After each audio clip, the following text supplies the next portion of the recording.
Hello everybody, इस video में हम जानेंगे कॉन्ट्रैक्चुअल टीचर के बारे में। कॉन्ट्रैक्चुअल टीचर क्या होता है, इसकी बहाली कैसे होती है, क्या क्या बॉन्ड साइन कराया जाता है डॉक्यूमेंट्स में, और इसमें डीडी जो लगता है वो कैसे बनता है, इसके बारे में इस वीडियो में पूरा एंड तक देखेंगे।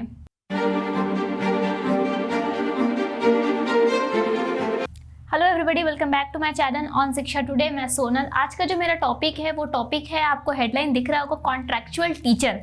कॉन्ट्रैक्चुअल टीचर क्या होता है? कॉन्ट्रैक्चुअल टीचर ये होता है कि टीचर के बिहाफ में जो टीचर को हम लोग ज्वाइन करवाते हैं, ठीक है, वो बोलते हैं कॉन्ट्रैक्चुअल टीचर।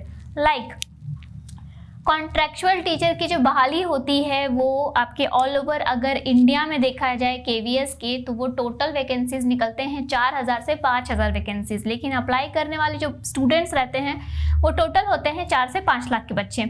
अब बात करते हैं जो अभी निकला हुआ वैकेंसी है, वो झारखंड का वैकेंसी निकला हुआ है, आपका पूर्वी सिंहभूम का निकला हुआ है। तो पूर्वी सिंहभूम में बात करेंगे, इसके बारे में चर्चा करेंगे कि इसमें कितने रैंक होते हैं एक फॉर्म को भरने के लिए।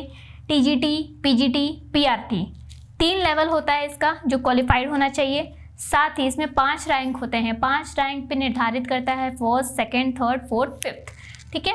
अब बात करते हैं इसमें कि टीजीटी टीचर्स जो होते हैं उनमें उनका क्वालिफिकेशन, उनका बीएड होना चाहिए। बीएड के साथ साथ उनका 50% मार्क्स आना चाहिए।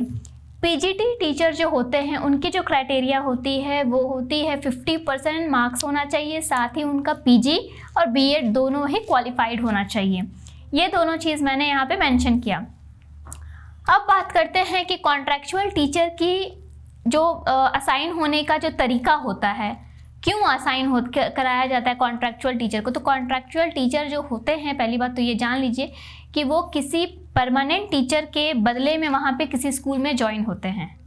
लाइक कि मान लीजिए केवीएस संगठन का जो नियम है, मैं केवीएस जो बहुत बड़ा संस्था है, जो केंद्रीय विद्यालय संगठन, मैं उसके बारे में आपको बता देती हूँ, छोटा सा बताती हूँ क्या होता है।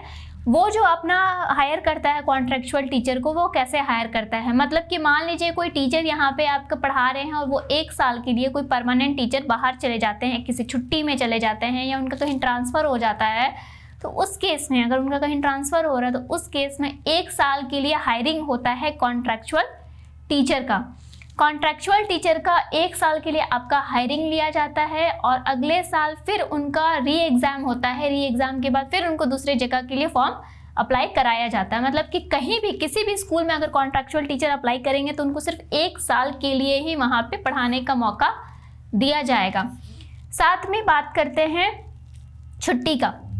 कॉन्ट्रैक्चुअल टीचर की छुट्टी बहुत लिमिटेड होती है। लिमिटेड का मतलब ये होता है कि जैसे परमानेंट टीचर का क्या है कि उनको मैटरनिटी लीव मिलता है, सैलरी नो सैलरी कटता है उसमें, फिर आपका वहाँ पे उनको सीएल दिया जाता है। आई गेस कम से कम 5 से 6 सीएल रहता है, या उससे ज़्यादा हो, ठीक है।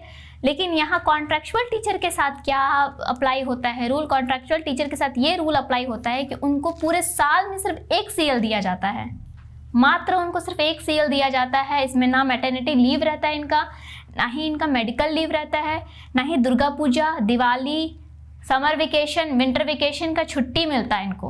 और अगर ये छुट्टी लेते हैं तो इस बेसिस पे उनका मतलब सैलरी कटता है। मतलब उनको छुट्टी मिलेगा लेकिन उनका सैलरी यहाँ पे कटेगा, क्योंकि छुट्टी तो मिलना ही है, स्कूल नहीं चलेगा तो पढ़ाएंगे क्या टीचर, इसलिए छुट्टी मिलना ही है। बट यहाँ पे मेन बात क्या है कि उनको नो सैलरी, उनका सैलरी यहाँ पे कॉन्ट्रैक्चुअल टीचर का नहीं होता है। अब बात करेंगे कि जो पूर्वी सिंहभूम का आया हुआ है फॉर्म, अब थोड़ा उसके बारे में बात करेंगे। अब बात करते हैं यहाँ पे जो फॉर्म निकला हुआ है, एग्जैक्टली जो झारखंड जमशेदपुर का फॉर्म निकला हुआ है उसकी बात करेंगे। जमशेदपुर घाटशिला पूर्वी सिंहभूम का ये फॉर्म है जिसके बारे में मैं बात कर रही हूँ, ठीक है। तो इसमें क्या है, इसमें आपका टोटल टीजीटी के जितने वैकेंसी हैं वो 59 है, और पीजीटी के टोटल 98 वैकेंसीज है।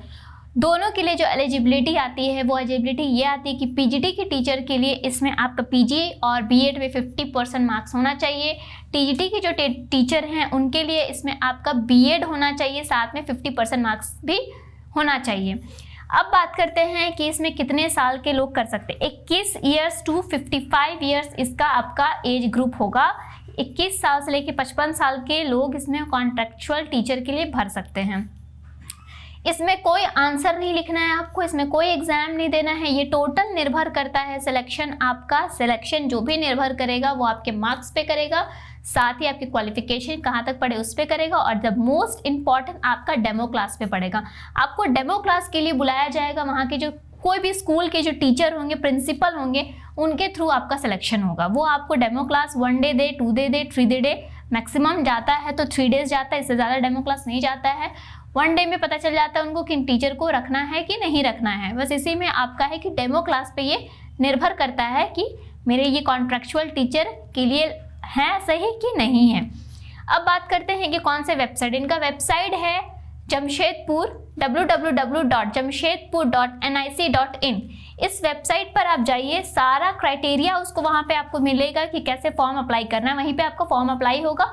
एग्ज़ाम जो पड़ता है इसका, ये हर साल पड़ता है फरवरी लास्ट में, अप्लाई होता है फरवरी लास्ट में, और फर्स्ट वीक ऑफ मार्च में इसका इंटरव्यू होकर ख़त्म हो जाता है। हर साल यही चीज़ रिपीट होता है। अब बात करते हैं कि इसमें जब मोस्ट इंपॉर्टेंट चीज़ जो मांगता है वो डीडी मांगता है। डीडी क्या होता है? बहुत सारे बच्चे ऐसे जिनको नहीं पता कि डीडी क्या है। डीडी के बारे में मैं बताऊंगी कि डीडी क्या होता है, कैसे बनता है, और ये क्यों कॉन्ट्रेक्चुअल टीचर के लिए रिक्वायर्ड किया गया है। ये डीडी जो आपको बनवाना है, ये किसी भी बैंक में जाके बनवा सकते हैं। ये किस नाम से आपको बनेगा? इस फॉर्म, झारखंड फॉर्म के लिए जिला शिक्षा पदाधिकारी के नाम से आपका ये बनेगा, पूर्वी सिंहभूम, साथ में मेंशन होगा जिला शिक्षा पदाधिकारी पूर्वी सिंहभूम के पदनाम से ये पेएबल स्वीकार किए जाएंगे। इस चीज़ को मार्क कर लीजिए, अगर आप बनवा रहे हैं डीडी तो उसमें मेंशन होना चाहिए कि आप जिला शिक्षा पदाधिकारी पूर्वी सिंहभूम के पदनाम से ही बनवा रहे हैं, क्योंकि उन्हीं के नाम से ये आपको पेमेंट किया जाएगा और उसी के नाम से ये स्वीकार भी किया जाएगा। तो आई होप फ्रेंड्स, जितने भी कॉन्ट्रेक्चुअल टीचर के लिए अप्लाई करना चाहते हैं वो अप्लाई कर सकते हैं। आई एम श्योर कि आपका ज़रूर इसमें सिलेक्शन होगा, और कितने भी डाउट्स होंगे मैं ये सोचती हूँ कि आपका ये क्लियर हो गया होगा, डाउट्स जो भी है। फिर भी अगर कोई डाउट रह गया होगा, रिकमेंड था ये कि डीडी कैसे बनता है, तभी मैंने ये डीडी पे बनाया कि डीडी होता क्या है, डीडी क्या नहीं है, इस पर मैंने बताया। किसी का डाउट है अगर कॉन्ट्रेक्चुअल टीचर से रिलेटेड, कमेंट सेक्शन पे मुझे कमेंट कीजिए, मैं अगला वीडियो उस पर ज़रूर बनाऊंगी। Thank you.